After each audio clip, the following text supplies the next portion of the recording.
하나님께서 우리 모두에게 큰 은혜 주시기를 바랍니다. 우리 옆에 있는 분에게 한번 인사해 볼까요? 잘 오셨습니다. 잘 오셨습니다. 예. 하나님의 큰 축복이 우리 모두에게 있으시기를 바랍니다.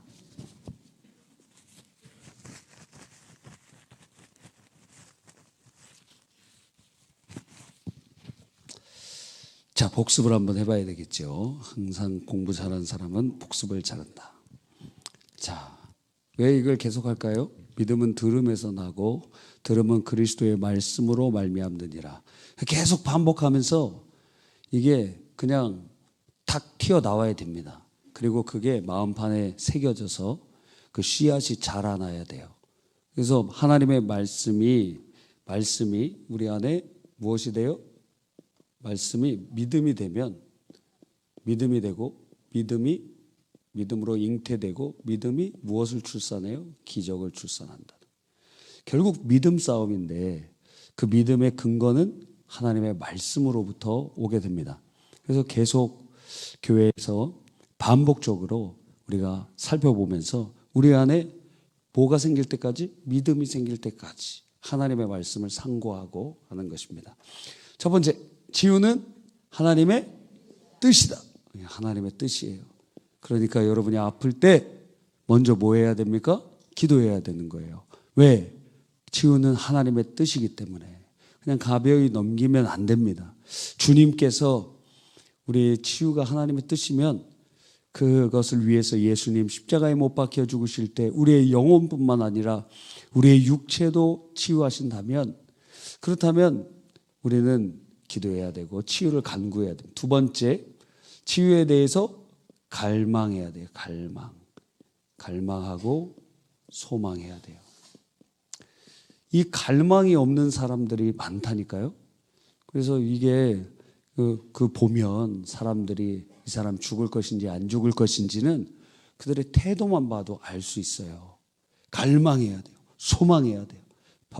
소경 바디메오가 다윗의 자손 예수여 나를 불쌍히 여기소서 언제까지 얘기했죠? 주님이 들으실 때까지, 주님 들으실 때까지 갈망하는 거예요. 세 번째는요, 하나님의 치유의 말씀을 믿어야 돼요. 믿어야 돼요. 하나님께서 역사하신다. 그래서 성구도 찾아보면서 창세기부터 요한계시록까지, 지금 아프신 분들은 창세기부터 요한계시록까지 치유의 말씀, 새 성경책을 하나 사세요. 새 성경책을 사서 그 성경 산 그것에다가 여러분이 창세기부터 요한계시록까지 치유와 관련돼서 하나님이 주신 약속들을 색칠을 하세요. 그리고 기도할 때는 그 여러분이 색칠한 것만 갖고 계속 반복해서 읽으세요. 찾아줄 수도 있지만 여러분이 찾아야 여러분의 말씀이 되고 여러분이 은혜 받아야 여러분의 말씀으로 적용되게 되는 거예요. 그래서 순복음교회에서는 그런 얘기 많이 하잖아요. 이 레마의 말씀이 그 로고스의 말씀이 로고스의 말씀이 레마의 말씀이 돼야 된다. 그죠? 그래서 이단들이 이것도 갖고 갔어요. 레마 선교회라고. 좋은 건 다 갖고 가 이단들이. 근데 우리가 이제 신학적으로 표현하면은 하나님의 말씀을 어떻게 해요? 조명해 주시고 감동해 주시는 거예요. 누가? 성령이. 그 레마라는 건 다른 게 아니라 기록된 하나님의 말씀을 성령께서 조명, 감동, 적용해 주신다. 그러니까 성경을 여러분의 것으로 완전히, 그래서 성경을 읽다가 주님께서 믿음을 주시면 기적이 일어나겠구나, 그렇게 생각하면 되는 것입니다. 그래서 성경 읽으세요. 지금 아프다, 지금 중환병에 있다, 고통스럽다. 물론 이것은 단순히 치유에만 해당되는 게 아닙니다.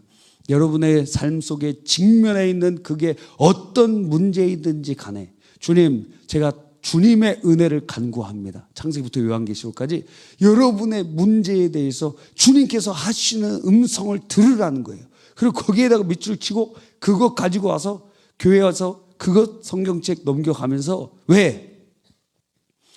그 모세가 성경에서 가장 빨리 응답받은 사람 중에 하나거든요. 주님께서 그 금송아지 만들고 우상 숭배하듯, 그리고 하나님을 거역하는 그 이스라엘 백성들을 주님 진멸하려고 하셨어요. 근데 주님께서 금방 돌이키시는데 모세가 뭘 어떻게 기도했냐면 두 가지 가지고 기도했어요. 첫 번째는 말씀을 가지고 기도했어요. 하나님께서 약속해 주신 말씀. 왜? 하나님께서는 두 가지를 하실 수가 없어요. 첫째는 거짓말을 못 하시고 두 번째는 약속을 깨트리는 걸 못 하세요. 그러니까 하나님께서 말씀하셨다는 것은 약속해 주셨다는 것인데 주님께서 약속해 주셨는데 왜 어떻게 이 백성을 이 광야에서 멸하십니까? 안 됩니다. 그 말씀을 의지하니까 주님께서 즉각적으로 두 번째는 목숨을 걸고 주님 저를 걷어가시고 이들을 살려주세요. 그렇게 주님 앞에 간구할 때 하나님의 놀라운 역사가 즉시 이루어졌어요. 말씀을 가지고 기도할 때. 그래서 성경을 읽으면서 기도하라는 거예요. 그래서 성경을 가지고 기도하라는 거예요. 성경의 말씀을 붙잡고 기도하라는 거예요. 그냥 우리가 이방 종교의 기도와 다른 것은 크게 두 가지입니다. 하나는 예수님의 이름으로. 그 말은 예수님의 권위와 예수님의 능력과 예수님이 이루신 역사를 통하여 간구한다는 거예요. 그들은 그냥 간구해요. 그리고 우리는 예수님을 통해서 오직 예수. 또 하나가 무엇이냐면 말씀을 가지고 우리는 계약서를 가지고 주님이 주신 약속을 가지고 주님 앞에 간구한다는 거예요. 그냥 향방 없이 기도하는 게 아니라 이거예요. 아멘입니까? 그러니까 아픈 사람들 또 혹은 기도에 어떤 제목이 필요하다. 성경책을 사세요. 어떤 사람은 성경을 10년이 된데도 새 성경책 한 번도 안 사는 사람이 있어요. 어떻게 하라는 거예요 도대체? 예? 왜? 1년 동안 성경을 많이 읽으면 헐어갖고 내년에 못 쓴다 이거예요. 근데 10년이 돼도 똑같은 성경, 20년이 돼도 똑같은, 그거 어떻게 성경 읽는다는 거예요? 안 읽는다는 거예요 도대체? 막 여기 있으면 자국도 나고 이게 처음에는 얇아요. 근데 많이 읽으면 이게 부풀어 올라. 성경책 보세요. 성경 읽는 사람인지 아닌지 딱 볼 수 있어요. 이게 부풀어 올랐는지 아닌지만 보면 알아. 여기 딱 붙어 있어. 이 붙어 있는 사람들. 특별히 종이를 이렇게 넘겨보면 2장, 3장씩 딸려오는 사람. 이거는 출간된 지 얼마 안 된 책들이나 그렇다. 이거. 여러분, 한번 들춰볼까? 지금 성경책 한번 들춰볼까요? 예? 2장씩 따라오면 큰일 나는 거야. 큰일 나는 거야. 여러분, 그래서 성경이 안 읽혀져도 읽어야 됩니다. 그리고 읽을 때 꿀송이처럼 달면, 뭐 요즘은 꿀송이, 그러면 꿀송이 다이어트해서 안 먹지만 또 위가 안 좋으신 분들은 또 꿀을 먹으면 또 이게 확 쓸어갖고 또 안 좋다 그러더라고요. 꿀이 다 좋은 게 아닙니다. 적당히 먹어야 됩니다.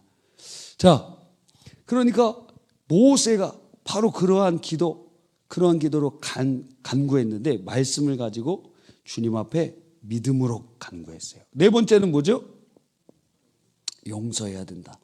용서가 돼야 안 돼요. 저 오늘 경찰서 가서 조사받고 왔어요. 용서가 돼야 안 돼요. 예? 되든지 안 되든지 말씀대로 해야 될 거 아니에요. 예? 지금 제가 농담하는 거 아니에요. 오늘 경찰서 조사받고 왔다니까. 열 받겠어요, 안 받겠어요? 그 대신 변호사님이 다 얘기해 줘갖고 그냥 가만히 있었어요. 옛날에는 막 무슨 소송이나 이런 거 있으면 막 집중해서 생각했어요. 그러면 영역을 상실해. 그냥 그거 맡겨놓고 기도나 하면 돼. 물론 전반적인 건 알아야지. 그런데 막 세밀하게 하다 보니까 거기 집중해 보면 그게 체력도 스트레스도 다 받고 어떻게 되냐면 분노만 일어나요. 분노만 일어나. 그래서 기도하고 그냥 더 자세하게 알 수 있지만 그냥 변호사가 다 한 90%는 변호사님이 다 얘기했어요. 얼마나 감사한지 몰라요. 자, 용서해야 돼요. 신용이라도 해야 된다 그랬죠. 어떻게 신용? 이를 악물고 용서합니다. 기도해야 돼요. 그래서 자기 전에 누군가 걸리는 사람이 한 명도 있으면 안 돼요. 그러면 한 명이라도 있다. 그럼 죄를 짓는 거예요. 그리고 다음 날 마귀 역사가 시작될 겁니다. 왜? 죄를 짓는 자마다 마귀에게 속하나니. 악한 영의 역사들이 일어나니까. 그러니까 용서는 안 되는 것이지만, 그래서 주님이 은혜를 주셔야 되지만 말씀을 의지하여 이를 악물고 하는 거예요. 다섯 번째, 회개해야 돼요. 회개. 예, 십자가 든든히 붙잡고, 찬송도 있죠. 십자가 단단히 붙잡고 날마다 이기며 나가세. 여러분, 저도 지금 80% 졸린 상태예요. 여러분까지 졸면 지금 큰일 나. 예, 오늘 수면이 좀 부족한 것 같아요. 그냥 멍해. 감기 기운도 있는지 모르겠지만 오늘 철야를 통해서, 오늘 그래서 기도도 우리 강 목사님한테 부탁드렸어요. 이번 주 부흥회고 계속해서 목이 계속 사용돼서 이게 내일 또 결혼 예배를 인도하는데 목소리가 안 나와서 이렇게 신혼부부에게 그럴까봐 좀 부탁을 드렸습니다. 여러분, 그러니까 회개해야 돼요. 항상 십자가 단단히 붙잡고 주님 불쌍히 여겨주십시오. 예, 우리 뭐 솔직하게 얘기하면 여러분 다 저 사람 저런 죄를 졌어? 저 사람 저런 악한 마음을 들었어? 우리 다 못 살아요. 마음속에 생각하는 거 다 얘기하면은 다 어떻게 당신이 그런 생각을 할 수 있어? 나한테 그런 못된 생각을 가질 수 있어? 네? 그러니까 우리가 서로 마음을 모르는 거예요. 그래서 얼마나 감사한지 몰라요. 그렇죠? 감사하잖아요. 다른 사람 여러분 다 막 투시되면은 그런 은사도 있어요. 사람의 마음이 그냥 알아져요. 그럼 투시가 되면 어때요? 좋을 것 같죠? 안 좋아요. 제 일본에서 아주 유명한 게 아니라 그 한류 드라마의 엑기스만 다 뽑아다가 그 일본 여자들이 좋아하는 드라마를 만들어 놨어요. 그 드라마가 내용이 뭐냐면 어떤 여성이 신비한 능력이 생겼어요. 어떤 능력? 그 사람의 마음 소리가 들리는 거예요. 얘기를 하면 다 들려요. 그런데 어떤 한국 남자가 왔는데 그 남자 이름 뭐예요? 네? 그 남자 이름 뭐예요? 누구? 최종엽? 그런 거 보신 나이가 아닌 것 같은데. 예. 저도 모르는데. 하여튼, 최종엽이란 남자가 딱 있습니다. 기도 한 180 넘고, 유학생이에요. 일본 유학생. 그래서 우리 그 배달의 민족처럼 자전거 타고 막 뭐 이렇게 해주는데, 그 집에 배달을 갔다가 그 여자랑 만나게 됐습니다. 제가 그 드라마 보라는 얘기가 아니에요. 만나게 됐어요. 그런데 이 여성이 남성이랑 데이트를 해도 다 그 남자 얘기가 다 들리니까 정이 안 가고 사랑을 할 수가 없는 거예요. 그런데 이 외국 유학생이 딱 왔는데 입술로는 일본어를 하는데 마음으로는 무슨 언어로 생각할까요? 한국말로 하는 거예요. 그러니까 못 알아먹는 거예요, 이 여자가. 이 여자가 못 알아듣는 거예요, 한국말로 하니까. 그리고 어떻게 하냐면 TV판은 요대로 한국말이 그냥 나와요. 그냥 나와. 자막이 없이. 한국말로 얘기하면. 그래서 인터넷 OTT로 보면은, 거기 일본의 OTT로 보면은, 거기는 자막으로 나온대. 그 한국말 이렇게 생각하는 게. 그래서 사람들이 2번씩 본대요. 굉장히 유명한 드라마가 되고 있어요. 아주 유치하게 찬란한데, 저도 한 편 반 보다가 도저히 볼 수가 없어. 어떻게 볼 수가 없는 드라마. 그런데, 이야, 제가 무슨 얘기까지 했는지 모릅니다. 투시 얘기했죠. 누군가의 마음을 투시하면 좋은 게 아니에요. 이 사람처럼. 왜 우리의 마음은 우리 마음 안에 들어오는 생각은 도덕도 없고 윤리도 없고 악한 생각 굉장히 많기 때문에 그래요. 회개해야 됩니다. 오직 예수님의 보혈만이 우리를 정결케 하고 주님의 의로 힘입는 거예요. 십자가를 붙잡는 거예요. 예수의 의를 입는 거예요. 예수님의 죽음을 옷 입는 거예요. 그래서 나는 죽었습니다. 이제 내가 사는 것이 아니요 내 안에 사신 그리스도께서 사시는 것입니다. 주의 보혈을 의지하는 것입니다. 하나님 용서해 주세요. 예, 저도 엄청 많습니다. 그냥 항상 회개해야 돼. 주의 보혈을 의지해야 되고, 예, 이미 의인이지만 하나님의 법정에서 의인으로 칭함을 받았지만 그렇기 때문에 거듭났기 때문에 회개를 하는 거예요. 거듭나지 않은 사람은 온몸이 더럽기 때문에 손과 발을 씻어도 아무 의미가 없어. 근데 온몸을 씻은 사람에게는 손과 발만 씻으면 된다고 예수님 말씀해 주셨잖아요. 할렐루야. 회개로 구원받는 건 아니지만 예수 그리스도의 십자가의 공로 때문에 우리가 구원받는 것이지만 또 회개해야 돼요. 왜? 요한계시록에 교회에게 말씀하시잖아요. 회개하라, 회개하라. 그것도 그냥 참여하는 것이 아니라 예수님의 그 십자가의 공로를 의지하여. 여섯 번째, 예수님의 이름으로 기도하라. 예수님의 이름. 예수님의 이름으로. 이것은 권세다. 또 어떻게 기도하라 그랬어요? 일곱 번째, 합심도구. 합심도구. 지난주에 배웠잖아요. 벌써 잊어버리셨어요? 합심도구. 합심도구, 이게 뭡니까? 핵심 성경 구절이 뭐였습니까?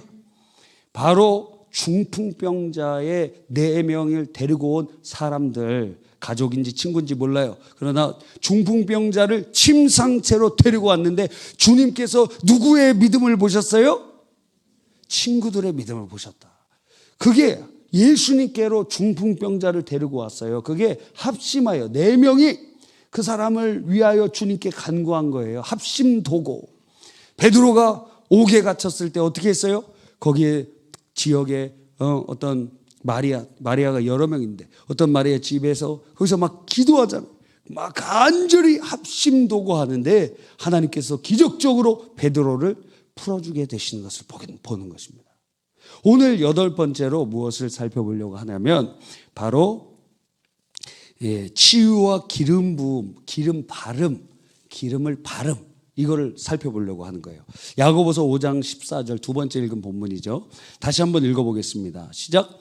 너희 중에 병든 자가 있느냐? 그는 교회들의 장로들을 청할 것이요 그들은 주의 이름으로 기름을 바르며 그를 위하여 기도할지니라.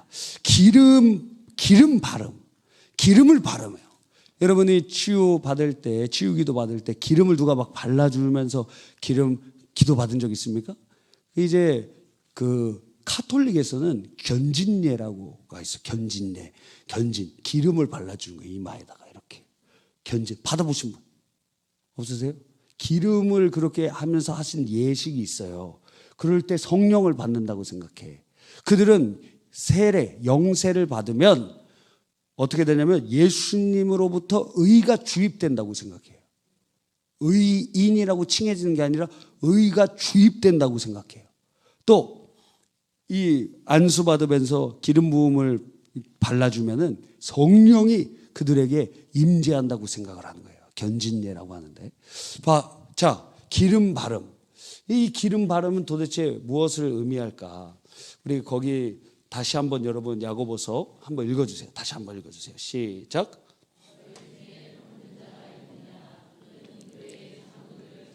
네. 자, 요 구절 중에 우리가 첫 번째로 살펴볼 것은 병든 자가 지금 뭐 하라 그래요? 그는 교회의 장로들을 청할 것이다. 잠시만요. 장로들을 청하라. 장로들. 예, 장로들 누굽니까? 이때 장로교가 있었을까요? 이때는 장로교, 침례교, 감리교도 없어요. 근데 여기서는 장로라고 표현이 되어 있습니다. 누구를 의미하느냐? 지금 장로교 체제의 장로님들을 얘기하는 것이 아니고 그 교회의 리더, 그 교회의 목사님, 목회자, 그런 사람들을 의미하는 의미예요. 그래서 목회자, 목사, 성경에 나와 있는 목사, 감독 같은 맥락으로 쓰임받아요. 장로, 감독, 목사 같은 맥락에서 쓰임받을 때가 많이 있는 것이죠. 자, 이것은 하나님께서 세우신 권위자들의 기도 조력을 받으라는 거예요. 기도 조력. 기도 조력을 받으라는 거예요. 왜 그럴까요? 왜 우리는 기도 조력을 받아야 됩니까? 여러분은 다 예수님 믿기 때문에 여러분이 기도해서 하나님 앞에 나아갈 수 있고 응답받을 수 있습니다. 마가복음 16장 17절로 18절에 믿는 자들에게는 이런 표적이 따르니 병든 자에게 손을 얹은 즉 나으리라 그랬어요. 그러니까 여러분 예수님 믿는 사람 맞습니까?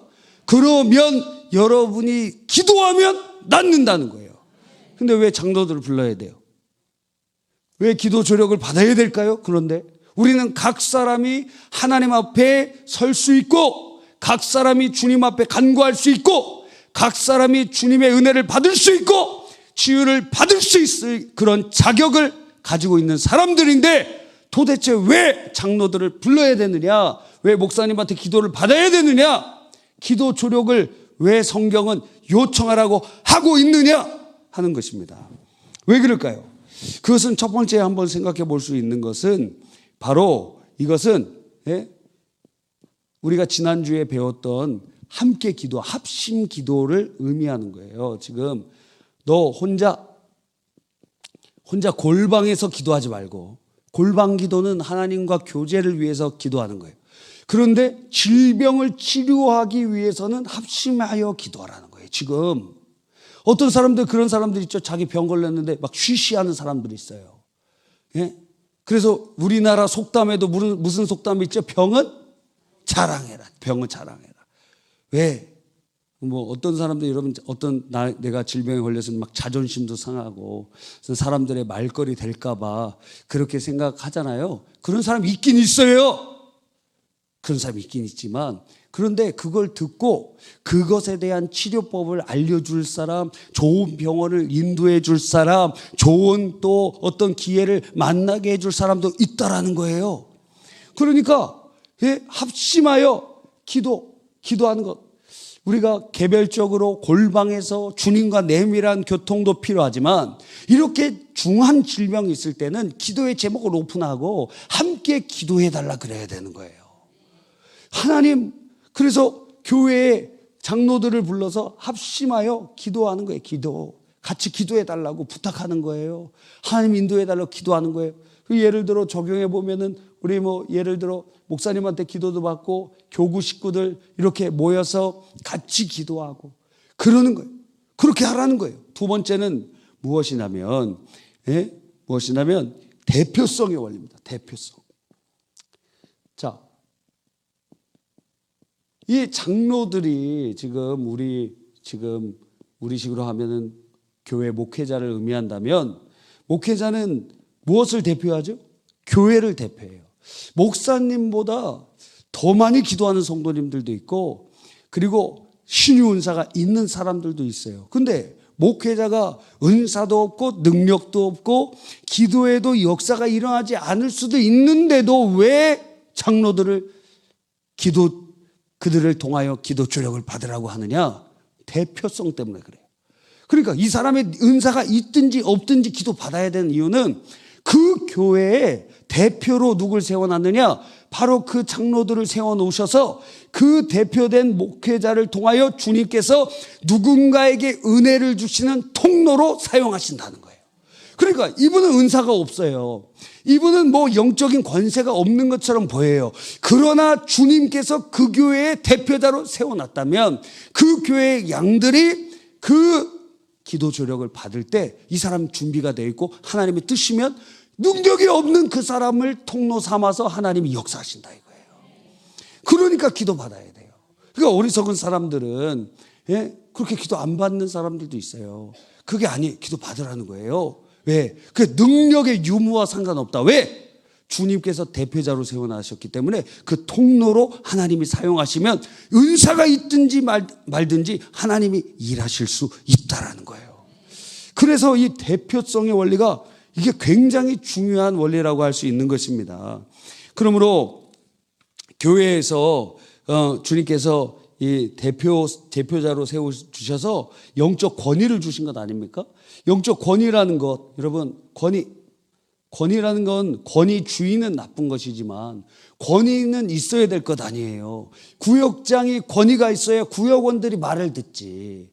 교구장님이 권위가 있어야 그 교구가 새생명 축제 준비합시다 그러면 그 말을 듣고 한쪽 방향으로 갈 것 아닙니까? 교회에도 담임 목사님이 권위가 있어야 그 교회를, 그 양들을 주님이 이끌어 주신 푸른 초장과 맑은 시냇물가로 인도해 갈 것 아닙니까? 그러니까 권위가 있어야 돼. 권위가 없는 사람들은 리더가 될 수 없는데, 이 권위는 언제 준다 그랬죠? 4가지의 경우로 주님께서 주세요. 첫 번째, 영적 권위는 첫 번째 어떻게 주시냐? 주님이 직분을 주심으로. 직분도 은사예요. 하나님이 직분을 주시는 것입니다. 교회를 통해서 주님께서 직분을 여러분에게 주시기도 하죠. 여전도 회장, 남전도 회장, 또 각 회장, 교사, 구역장, 그러한 것, 또 노회에서는 목사, 이런 식으로 직분을 주신다고요. 직분을. 그럼 하나님께서 직분을 주실 때 그 직분이 하나님이 주신 직분이면 그것 자체가 권위가 되는 거예요. 할렐루야. 두 번째는 무엇이냐면 바로 우리가 기억해야 되는 것 중에 하나가 이 영적인 체험입니다. 영적인 체험. 영권이라고 할 수 있죠. 영권. 이거 보이지가 않아. 예?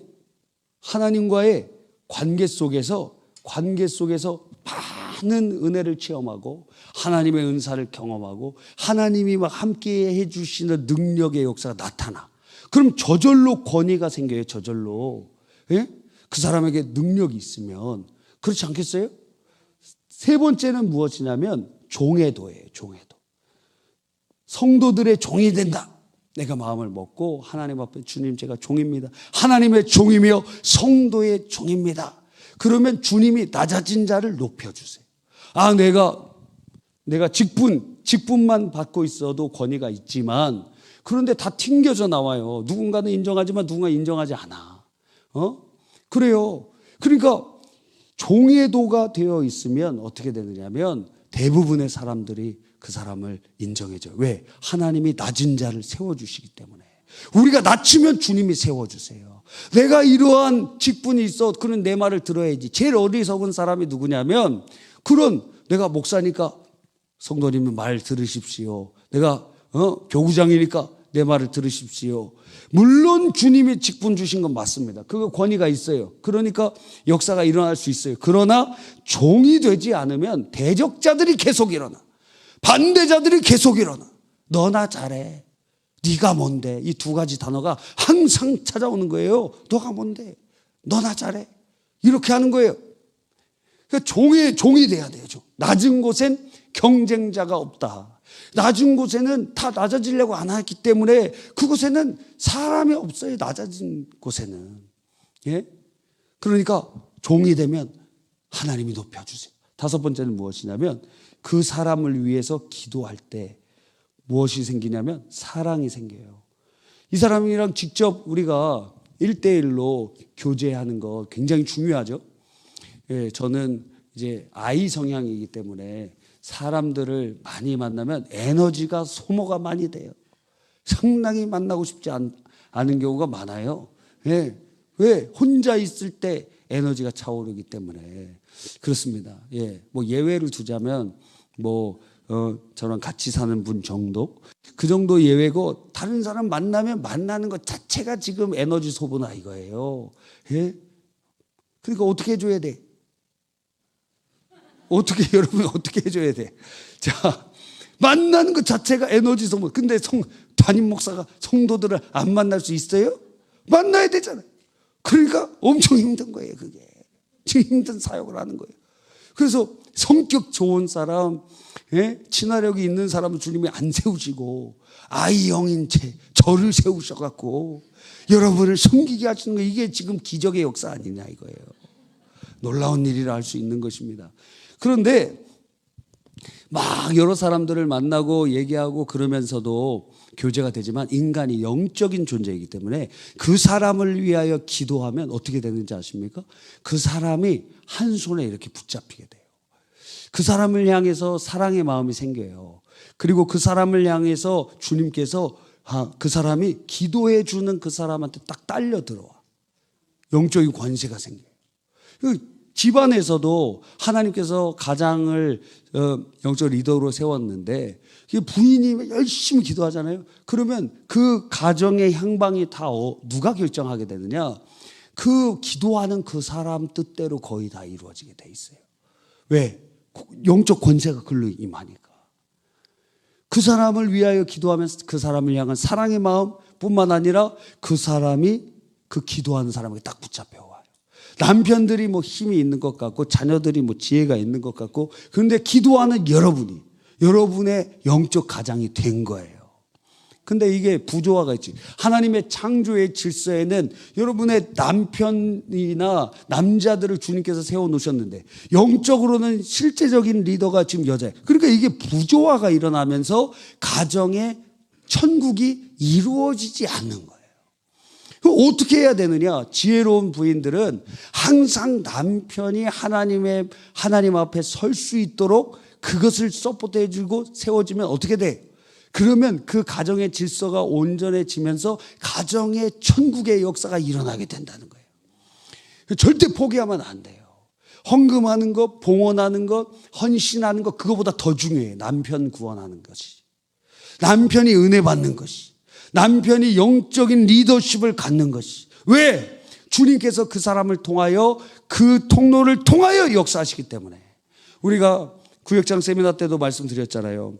유기성 목사님 선한목자교회 이제 은퇴하셨는데 그 유기성 목사님 아주 귀한 목사님 아니에요? 근데 어떤 교회 집사님이 우리 교회에 집회 좀 해주십시오 이렇게 하고 연락을 주신 거예요. 그러면 유기성 목사님이 그 교회에 가실 수 있을까요? 없을까요? 뭐 없어요. 왜? 집사가 지금 요청하는데 그 교회에 담임 목사님이 요청하면 갈 수 있을지 말지 거기서 결정할 거 아니에요. 맞아요? 틀려요? 그러니까 여러분의 가정엔 누가 기도해야 돼? 누가 하나님 앞에 간구해야 돼요? 누가 주님께 부르짖어야 돼요? 그리고 아내가 아니고 자녀들이 아니고 하나님 앞에서 이렇게 간구해야 될 대표는 누구냐? 여러분의 가장 남편이 될 수 있다는 거예요. 그렇죠? 남자들은 여러분이 돼야 되는 거예요. 그러니까 영적 리더십을 상실해버리면 그 가정은 평화는 어그러져 버리는 거예요. 그거 될 때까지. 그 가정은 절대 천국이 될 수 없어. 이 창조의 질서가 회복되지 않으면 계속 어그러져 있는 거예요. 계속 어그러져 있어요. 그게. 여러분 가정이 천국 되고 싶지 않습니까? 그러면 그 남편이 기도하는 사람이 돼야 돼요. 예수 믿는 사람이 돼야 돼요. 첫째 예수 믿어야 되고 은혜 받아야 되고 기도해야 됩니다.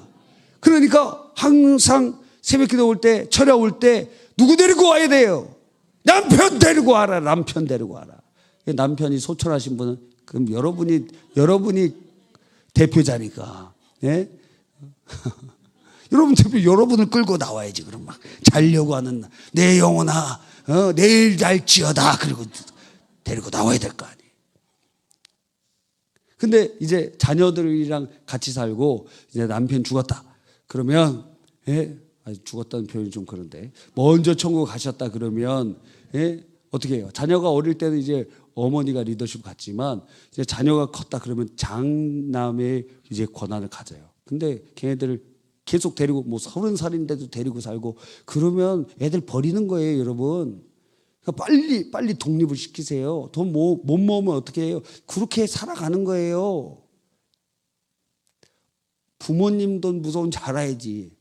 빨리 독립시키세요. 빨리 독립시키고 그리고 만약 독립 안 한다 그러면 너 월세는 네가 내야지.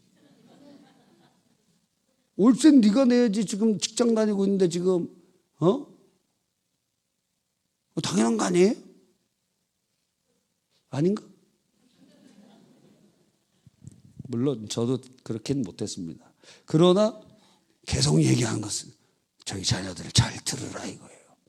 20살 딱 넘을 때부터는 하숙비를 내야 된다 이거. 그랬더니 20살 되니까 20살 되면 독립한다 그러더라고. 20살 되면 난 집 나갈 거라고. 그러니까 이 대표성의 원리를 가지고 있기 때문에 그래서 목사님이 능력이 있든 없든 어리석은 자들은 그냥 막 기도원 가서 기도하는 거 좋다 이거예요.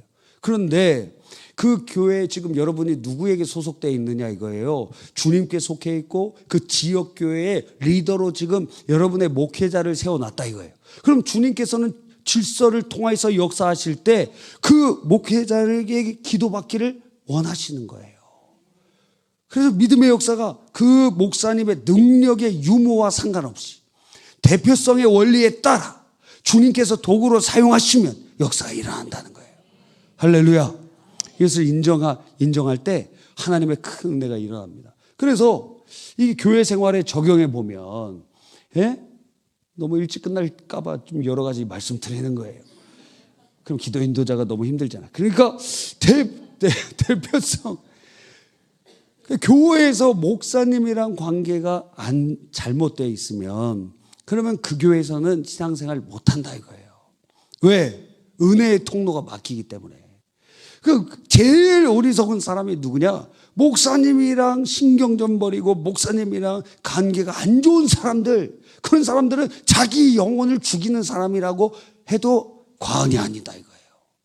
왜 목사님이랑 그렇게 그럽니까? 그러면 안 돼요. 왜? 대표성의 원리, 주님을 대리하고 있다고 지금. 주님의 사신이라고요. 그러면 하나님께서 그 목회자를 통하여 은혜를 주신다면 그럼 그분과 친해져야 될 것 아니에요. 그 사람이 목사님이 뭔가 여러분보다 더 좋은 천국을 간다거나 아니면 더 무슨 뭐 존재가 다르거나 그렇지 않아요. 똑같아. 천국에서 다 똑같아요. 그런데 주님이 세워주셨다는 것을 인정해 주는 거예요. 그러면 그것은 무엇이냐? 목사님의 존재가 뛰어나서가 아니라 주님이 세우신 것을 인정하니 누가 영광을 받아요? 주님이 영광을 받으신다고요. 교구나 기관도 마찬가지예요. 교구장님, 몇 년 전만 해도 나랑 같이 신앙생활하던 집사들, 너 그랬는데, 예? 그랬는데 지금 뭐 그렇게 됐다. 그게 아니라 하나님께서 그렇게 세워주셨다고 인정하는 것, 그것 자체가 하나님을 인정하는 것이다. 아멘입니까? 그래서 여러분, 우리 교회에서 이제 사역자가 되시는 분들도 많잖아요. 저를 포함해서. 그러면 그분들을 여러분이 인정해 주는 게 내가 자존심 상하는 게 아니라 그 주님을 인정해 주는 거라 이거예요. 그리고 주님께서 내가 세운 이 사람을 이렇게 존귀하게 여기는구나, 너가 나를 그렇게 존귀하게 생각하는구나 하고 주께서 은혜를 주시고 축복해 주신다는 거예요. 할렐루야. 그러니까 그 교회의 목회자와 하나님이 세우신 직분자들, 그러니까 잘 존대해 줘야 되는 거예요. 교회에서 장로님들, 안수집사님들, 권사님들 직분을 받으면 어떻게 해야 됩니까? 더 겸손해져야지, 당사자는. 그러면 다른 성도들은 존경해 줘야지, 기도해 줘야지. 왜 직분을 받아서 우리들은 1년에 한 번 매년 계속 받아야 되는데, 안수집사님들은 항존직이잖아요. 안수집사 죽을 때까지 안수집사 그냥 다시 임명 안 받아도 되잖아요. 한 번 받으면. 장로님들도 마찬가지고. 그러면서 이분들은 교회 못 떠나. 여러분 권사님인데 교회 떠난다 그러면은 그거는 막 강한 얘기를 하고 싶어요, 제가. 아니, 교회에서 시험 들든지 말든지 권사님들 임직 받을 때 서명하라 그러잖아요, 제가. 교회에서 뭐 문제를 일으키거나 뭐 교회를 뭐 분란을 일으키거나 그런 사람은 자기 목숨으로 대신한다고 우리 서명 다 하고 지금 임직 받은 거 아니에요? 맞아요, 틀려요? 다 서명했어. 여러분, 중직 되려면 목숨 걸어야 돼. 목숨 거셔야 돼요. 지금 다 서명 받아서. 그런데도 막 문제를 일으키는 사람들이 있어서 깜짝 놀래요. 어떻게 하려고 그러나. 그 문서 갖고 와갖고 저희 여기서 기도할 때도 있었어요. 하나님, 여기 이렇게 서명이 돼 있습니다. 어떻게 해야 됩니까 도대체? 여러분 서명 다 가지고 있어요, 제가. 그건 하나님 앞에서 한 거잖아요, 여러분이. 직분을 받는다면 내가 여기서 죽지 않는 이상 교회 안 떠나겠다는 거예요. 저는 혹시 딴 교회 갈지 몰라도 여러분 여기 있어야 되는 거예요. 갈 일이 없지만 제가 말씀드렸잖아요. 예? 몇 년 전에 설교할 때 수요일 날 얘기했잖아요. 한 몇 년 있다가 어떤 교회에서 청빙해 올 것 같다, 저를. 그 얘기 들어본 적 있으시죠? 예. 그럴 것 같아요, 지금. 제가 가야 됩니까? 말아야 됩니까? 그때 안 간다 그랬어요. 그때 안 간다 그랬어요. 예.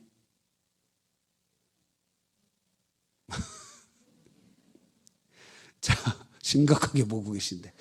자, 목사님은 혹시라도, 그런 일 없겠지만. 근데 직분자들은 여기 있어야 돼요. 여기 있어야 돼요. 기둥들이라고, 다 기둥들이라고. 그런데 시험 들었다고 막. 권사님들, 우리 교회 얘기하는 거 아닙니다. 권사님들끼리 딴 교회에서 막 싸워갖고, 저 권사 때문에 나 교회 딴 데로 옮기겠다. 그럼 목숨 내놓고 가셔야지. 못 가는 거예요. 왜? 이 교회에서 나는 천국 가겠다. 이게 마지막 교회다. 안수 집사님, 장로님, 권사님은 그렇게 결단하는 거예요. 절대. 그래서 우리 교회에서 이렇게 봐서 중직자인데 딴 교회 간다 그럼 진짜 이해가 안 가. 도대체 왜 그러는 건가 도대체. 아니 제주도로 이사 가거나 울릉도로 이사 가거나 심지어 중국으로 가도 비행기 타고 2시간이면 오잖아. 중직자는 일단 그렇지 못하더라도 그런 마인드를 갖고 있어야 된다는 거예요. 왜? 마지막 교회이기 때문에. 난 오겠다. 예배 자리에 오겠다. 주중 예배 새벽 기도는 가까운 교회 혹은 영상으로 그렇게 하겠지만 주일 예배는 오겠다.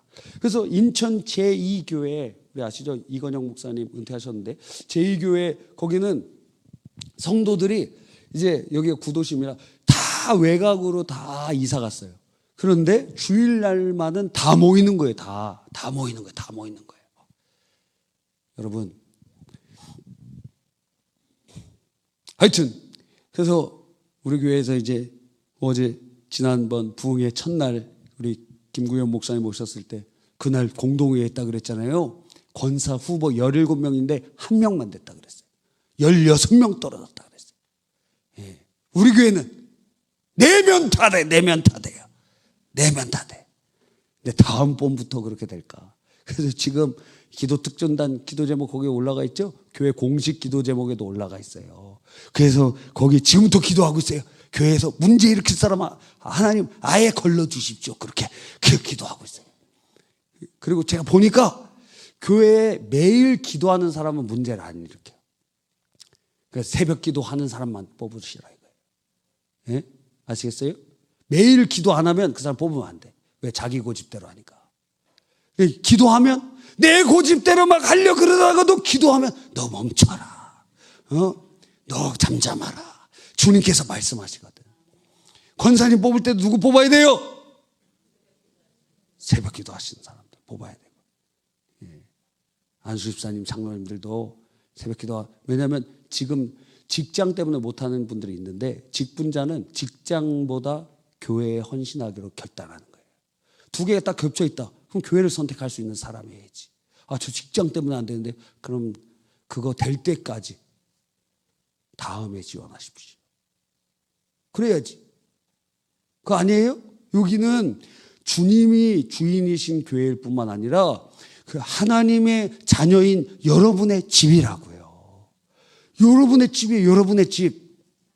하나님 아버지의 집이고 하나님의 자녀들인 여러분의 집이라고. 할렐루야. 너무 제가 강하게 얘기하고 있습니까? 아닙니다. 그러니까 대표성. 그러니까 목회자들이랑 같이 여러분이 인정해주고 성경에 보니까 그 목회자들과의 관계가 너무 중요해서 디모데전서 5장 15절에 적을 수 있는 분은 적으세요. 디모데전서 5장 17절에 보니까 존경해야 된다. 예, 17절, 15절이 아니고 17절. 자, 잘 다스리는 장로들은 배나 존경할 자로 알되 말씀과 가르침에 수고하는 이들에게 더욱 그리할지니라. 존경해라. 히브리서 13장 17절에 보니까 순복하고 복종하라 그랬어요. 왜? 아니 복종하고 싶지 않죠. 실수도 많고 그럴 수 있어요. 그러나 주님께서 그 교회 대표로 세워놓았다는 것을 인정해 주는 거예요. 그 행위가. 그리고 갈라디아서 6장 6절. 갈라디아서 6장 6절에 보면 좋은 것을 같이 하라 이랬어요. 우리 성도님들이 얼마나 잘하는지 몰라요. 좋은 것을 같이 하라. 갈라디아서 6장 적어놓으세요. 또 데살로니가전서 5장 12절로 13절. 알아주고 사랑 안에서 가장 귀히 여기고 화목하라. 알아주고 사랑 안에서 가장 귀히 여기고 화목하라. 또 로마서 14장 4절, 민수기 12장 8절로 12절, 민수기 16장 2절에 보니까 판단, 비방, 회방하지 말라. 판단, 비방, 회방하지 말라. 왜? 대표를 인정하니까. 흠이야 무한히 찾으면 무한히 있죠. 흠이야 많아요. 다 똑같으니까. 여러분이랑 차이가 없어요. 그러나 주님께서 인정해 주신 거 그거 하나. 그거 하나를 통하여 우리가 목회자를 존귀 여기고 그러는 거예요. 뭐 차이가 있는 게 아니에요. 여러분이랑 똑같지. 뭐 차이가 있어요? 똑같아. 그러나 주님이 세워놓으신 걸 인정하는 것입니다. 제일 비유로 하자면 축구단이 있습니다. 축구. 자, 우리나라 축구 선수 중에 제일 잘하는 사람은 누구입니까? 손흥민이에요, 지금. 손흥민이 잘해요? 아니면 저기 누가 있죠? 뭐 그런 게 있던데. 하여튼 잊어버렸어요. 하여튼 손흥민. 근데 감독이 최근에 손흥민 경기에서 빼버렸어요. 예, 토트넘 경기에서 빼버렸어. 4대0으로 져갖고 빼버렸어요. 누가 뺐어요? 감독이 뺐다고요. 감독이 손흥민보다 연봉을 더 많이 받을까요? 적게 받을까요? 적게 받아요. 지금 축구장에서 볼 차면은 손흥민이 잘 찰까? 감독이 잘 찰까? 손흥민이 훨씬 잘 찬다고요. 그런데 감독이 빼버렸어. 왜 그렇죠? 뭐가 차이가 나요? 지금 신체적인 능력이나 그리고 모든 연봉이나 사회적인 영향력이나 손흥민이 훨씬 탁월한데 이 사람을 넣고 빼고 할 수 있는 권세는 누구에게 있어요? 감독에게 있다 이거예요. 교회에 목회자는 그런 역할을 하는 거예요. 여러분이 더 잘해. 여러분이 더 잘할 수 있고 더 능력 있을 수 있고 더 모든 걸 할 수 있어요. 그런데 영적 권위를 주님께서 주시면서 대표성의 원리로 그러한 사역을 감당하도록 인도해 주시는 것입니다. 자, 이제 크게 두 번째로 오늘 집중해서 살펴볼 내용은 무엇이냐면 그 다음이에요. 야고보서 다시 찾아보세요. 야고보서 5장 14절. 자, 첫 번째는 장로들을 초청하라. 두 번째는 무엇입니까? 그들이 주의 이름으로 기름을 바르며 그를 위하여 기도할지니라. 자, 기름을 바른다는 것이 무슨 의미일까요? 당시에 응급처치법을 사용할 때 약을 썼는데 그게 일상생활에서 사용하는 두 가지의 품목을 가지고 사용했습니다. 선한 사마리아인의 비유를 보면 거기에 막 맞아갖고 피투성이가 되고 거반 죽은 사람의 상처에다가 무엇을 해줬죠? 포도주를 부어줬고 이게 뭐죠? 알코올 소독을 하는 거죠. 두 번째는요, 기름을 발라줬어요. 예, 여러분, 이 일반적인 화장품 바른 다음에 거기다가 바세린 같은 거를 이렇게 바르면, 살짝 바르면 어떻게 되냐면 코팅이 돼요, 여기가. 코팅이 돼. 그러니까 포도주를 바르면은 소독이 되고 그 소독된 상처에다가 기름을 바르면 살짝 코팅이 되는 거예요. 그러니까 치유의 어떠한 방편이 되기도 하겠죠. 근데 이것을 먹기도 했대요. 배 아프거나 설사하거나 그러면 이 기름을 먹었는데 이게 바로 무엇이냐면 올리브, 감람류 이런 것을 바로 구급약으로 사용했다는 거예요. 그러니까 당시에 이 목사님들, 장로님들, 그 교회 리더들이 교회에 이런 게 비치가 돼 있어. 그래서 갖고 가갖고 아픈 사람들에게 발라주고 그러기도 하고 요청하기도 하고 그랬던 것 같아요.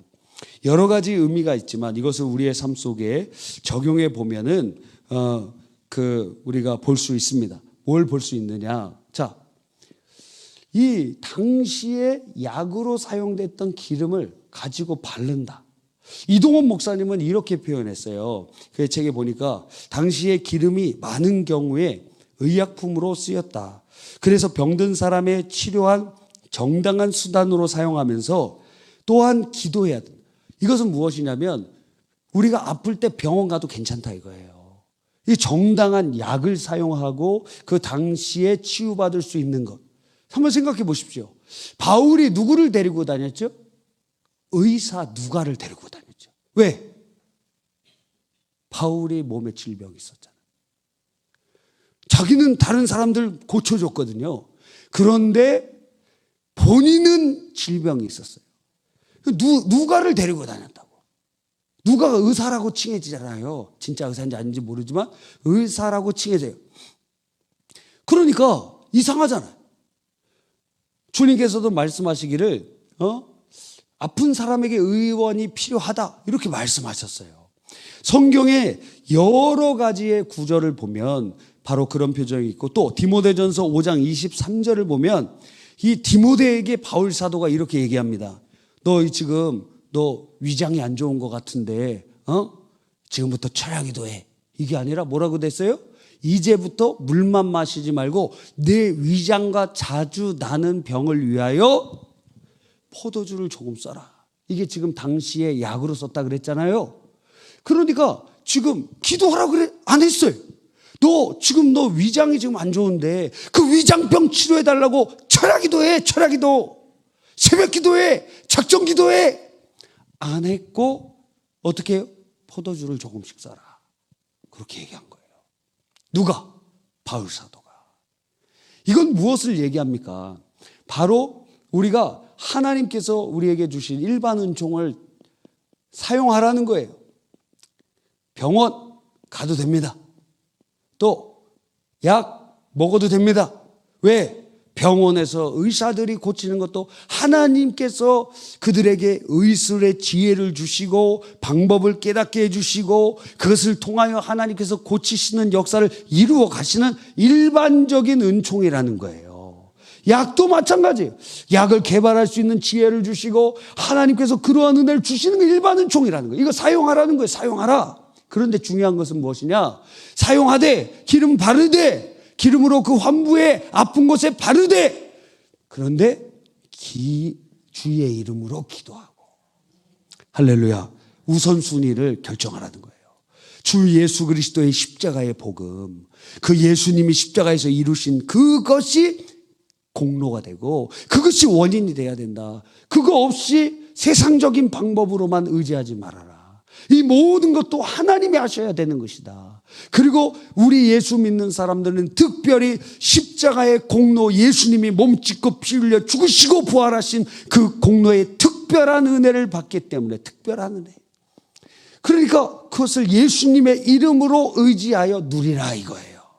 일반 은총 사용하지 말라가 아니라 이거 사용하면서 그러나 특별 우리에게 주신 예수님의 피의 치유의 역사를 먼저 간구하라 하고 우리에게 알려주고 있는 것입니다. 그러므로 간구하지 그 특별한 기적적인 방편으로 하나님께서 역사하시기도 하시지만 이렇게 병원이나 약으로도 주님이 역사하신다고 믿어야 되고 하나님의 방편임을 깨달아야 되는 것입니다. 그러니까 병원 가서 치료받고 죄책감을 느낄 필요가 없습니다. 다만 주의 이름으로 먼저 주님 앞에 간구하고 먼저 주의 이름으로 기도하고 진행하시기를 간절히 바라요.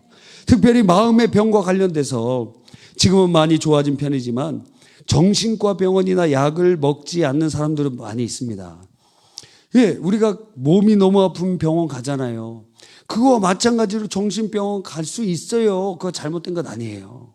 정신 상담도 받을 수 있고 그 약을 처방받을 수도 있습니다. 나종호라는 정신과 의사가 좋은 생각 5월호 이제 나왔어요. 그죠? 이 월간지는 월이 되기 전에 한 2주 정도 전에 나옵니다. 이번 달 5월호에 그 나종호라는 분이 무슨 글을 쓰고 그 양력이 나와 있는데 그 양력이 특이하더라고요. 지금 예일대 부교수가 있는데 그분이 정신과 의사가 된 이유 중에 하나가 자살률이 우리나라가 너무 높아서 이것에 대해서 내가 조금이라도 해결해야 되겠다는 마음을 먹었대요. 우리나라가 OECD 국가 중에 자살률이 1인데 항우울증 처방약 그것은 그 OECD 국가에서 꼴찌라는 거예요. 그러니까 마음의 병이 어떨 경우에는 이 마귀 역사로 오는 경우도 있습니다. 근데 다 마귀 역사가 아니에요. 어떻게 구분할 수 있느냐? 마귀 역사나 정신병이랑 구분을 어떻게 해요? 집에 가서 해보세요. 여러분의 거울에 얼굴 쳐다보고 예수님의 이름으로 명령해 보세요. 예수님의 이름으로 명하노니 내 안에 역사하는 내 마음을 우울하게 하고 괴롭게 하는 이 더러운 귀신아 내게서 떠나가. 그렇게 큰 소리로 믿음으로 간구해 보세요. 예수님의 이름으로. 마귀는 반응을 해. 마음속에서 막 답답해지고 그렇게 하지 말라 그러고 그러는데 정신병은 반응을 하지 않아. 왜? 마귀 역사가 아니고 질병의 역사로 오기 때문에. 그러면 이것은 질병을 치유하기 위한 기도를 해야 되겠지. 기도를 하더라도. 다르다고. 우리 교회에 원래 무슨 에녹 목사님 오셨잖아요. 막 귀신 막 보이고 귀신 역사 거의 무당은 안 됐지만 그 무당처럼 막 산에 가서 막 기도하고 거의 그래서 귀신 역사에 막 사로잡히고 그랬는데 예수 믿어갖고 목사님 되신 분이에요. 우리 교회 예배자 예배 때 간증하러 오셨었어요. 근데 그분이 이 마귀 역사와 정신병에 관한 구분해놨어요. 그러니까 여러분이 예배자 예배 그거 한번 살펴보세요. 그 예배자 예배 한 몇 년 전 예배자 예배니까 상당히 많이 올려야 돼. 그래서 무슨 에녹 목사님인지 성이 제가 이름을 모르겠어요. 그 목사님 거기에 구분해놨어. 2번인가 오셨나? 하여튼 거기에 마귀 역사와 정신병에 대해서 자세히 구분해놨어요. 마귀 역사가 있는 사람은 눈이 흐릿하지 않아요. 아주 명확해요. 반짝여요. 예, 마귀 역사 있는 사람들은 주목하고 의식이 명확해요.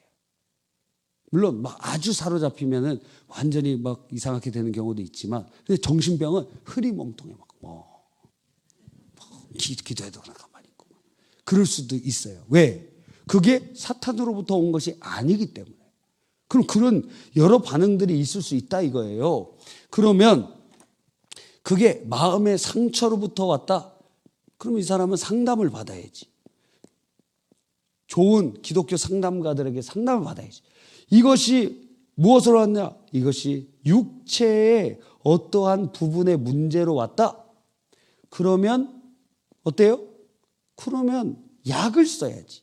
이게 정신과에서 약을 주는 이유예요. 정신과에서는 상담을 길게 안 해요. 왜 그러냐면 육체의 문제라고 생각하기 때문에. 그래서 약을 처방하는 거예요. 이게 3가지의 통로가 있는 거예요. 마귀 역사냐? 상처냐? 육체의 어떤 역사냐? 호르몬의 분비가 혹은 뇌의 어떤 부분에서의 문제이냐? 써보면 되잖아. 마귀 역사는 약을 써도 효과가 안 나타나. 근데 약을 써보면 괜찮아요. 그러면 그건 마귀 역사가 아니잖아요. 약이 드는데. 여러분 벌써 너무 피곤하신 것 같습니다. 자, 거의 끝났습니다. 기름을 붓는다는 의미는 뭐라고요? 일반적인 치유의 방법도 사용해도 괜찮다는 거예요. 그런데 주의 이름으로 기도하라. 또 레위기 14장에 보면 나병 환자가 치유받거든요. 나병 환자가 이제 다 고침받고 공동체로 들어오려면 7일 동안 밖에서 진짜 낫는지 안 낫는지 살펴보고 8일째 제사를 드리는데 속죄제, 속건제, 번제, 소제 다 드려요. 화목제만 빼고 다 드려요. 그런 다음에 뭘 하냐면 그 오른쪽 깃벌, 오른쪽 엄지손가락, 오른쪽 발가락에 그 제물의 피를 살짝 발라. 그 다음에 뭘 하냐면 기름을 그 위에 또 발라요. 기름을. 어떤 기름? 이 기름을 바른다고. 이 기름을 바르고 손에다가 기름을 따라서 여기다 바른 다음에 남은 기름을 그 머리에다가 이렇게 발라줘요. 제사장이. 그래서 그 사람이 무엇입니까? 나병이 회복됐다는 것을 증거해요. 그리고 그의 죄를 속죄해요. 그러니까 이 기름을 발랐다는 건 뭐죠? 나병이 낫다는 거예요. 그러니까 기름을 바르면서 기도한다는 건 무엇입니까? 이 질병이 나았다고 믿고 기도하라는 거예요. 나았다고. 기름을 바르는 것. 나병 환자가 회복되는 치유된 증거인데 기름을 바르는 것이. 그러니까 주님께서 주님 앞에 믿음은 바라는 것들의 실상이요 보이지 않는 것의 증거니. 그러니까 그걸 가지고 믿음으로 어떻게 해요? 이미 이루어진 것으로. 이미 주님께서 치유한 것으로. 그 순복음 교인들이 그걸 잘 하잖아요. 이미 고침받은 것처럼 믿음으로 간구하라는 거예요. 할렐루야. 그러니까 기름으로 실제로 여러분이 지금은 우리가 약이 많으니까 그럴 필요는 없지만 믿음으로 기도하라는 거예요. 믿음으로. 주님을 믿음으로. 물론 이걸 추가해서 왜? 기름은 성령이라는 단어를 그렇게 하지만 이것은 다음에 다른 예에서 사용하고 이 기름을 바로 믿음의 현실화된 간구. 그러니까 기도할 때 항상 부정적으로 기도하면 안 돼요. 맨날 울기만 하면 안 돼요. 어떻게 울고 그 울음이 기쁨으로 바뀌어야지. 여러분이 기도의 자리에서 떠날 때는 찬양으로 바뀌어 있어야 돼요. 눈물로 시작된 기도가 막 답답하고 애통하고 기도도 안 됐다가 막 부르짖다가 언제 집에 가야 되느냐? 찬송으로 바뀔 때. 눈물이 변하여 찬송이 될 때 그거는 응답되는 역사가 있는 줄 믿는 것입니다. 그러니까 이 기름이 이미 치유된 것을 보면서 주님께서 고쳐주셨다. 아니 기도하면 상상을 해야 될 거 아니에요. 마음속에. 그 믿음은 바라는 것들의 실상이라 그랬잖아요. 예를 들어 찬송을 위해서 이렇게 기도합니다. 이렇게 딱 기도했어요.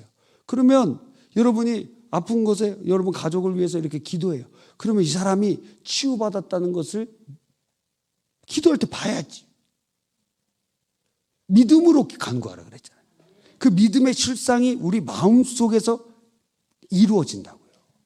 가정을 위해 기도한다.